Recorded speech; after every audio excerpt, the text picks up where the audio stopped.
Vraiment, ce genre de commentaire me fascine. C'est juste pour essayer de relever le niveau de son produit parce qu'en vérité, c'est pas super pigmenté.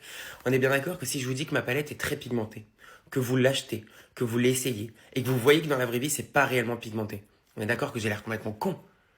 Parce que l'efficacité de la palette, vous allez le voir dans la vraie vie, une fois que vous avez acheté le produit. Quel est mon intérêt du coup de mentir? Il n'y en a pas. Ensuite, si mes produits étaient vraiment pas pigmentés ou alors de qualité, pourquoi est-ce que ça fait une semaine que vous voyez des hauls de ma boutique dans vos pourtours?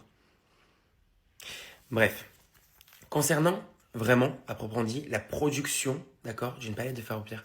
Quand on produit une palette de fard aux pierres, on choisit, d'accord, le degré de pression du fard. C'est-à-dire que le fard que vous voyez ici, c'est de la poudre de base. C'est de la poudre qui a été broyée, etc. Ensuite, elle est mise dans un pan, ok, en métal, et ensuite, elle est venue presser. Cette pression-là, on l'a choisie, d'accord?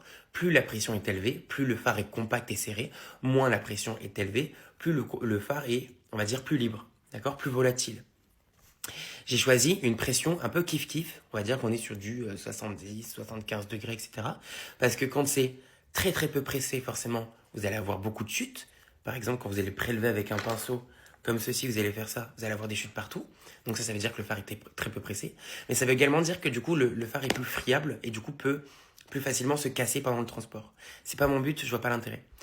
Par contre, quand on le presse énormément, ça veut dire que le fard est très très très serré. Et ça veut dire que du coup, il va falloir prélever et prélever et prélever et prélever plusieurs fois et limiter gratter avec le pinceau comme ceci pour avoir de la matière. Pas d'intérêt non plus. Le but, c'est de se maquiller simplement tous les jours. Si on a besoin de juste 10 minutes pour prélever un fard, c'est pas la peine. Bref. Ensuite, je vais vous faire un swatch, du coup, en appuyant très très peu. D'accord? Comme ça, moi, peut-être que ça vous fera plaisir. Voilà. Peut-être que j'ai appuyé trop fort. Attendez, je refais. Voilà. C'est tout. J'arrête. Je prends un fard mat aussi, épice. Hop là, oula, c'est beaucoup trop faible. Non, tu triches, tu triches. Bon, je vais vous faire les deux, je sais plus lequel. Ça, c'est le beaucoup trop, ça, c'est le normal. Oh non, c'est vraiment pas pigmenté, c'est catastrophique, quoi. Ah ouais, non, franchement, c'est honteux. C'est honteux, c'est pas pigmenté. Oui, du coup, par rapport à mon TikTok d'hier où je vous dis, oui, vous savez pas swatcher les fards, ça m'énerve, blablabla. Parce qu'en fait, les personnes qui rentrent dans la boutique et qui testent les fards pierre, c'est pareil que ce soit chez Sephora ou alors dans ma boutique Formi, d'accord? Les gens ne vont pas faire des swatchs comme ça. En fait, les gens font des swatchs vraiment, ils font ça.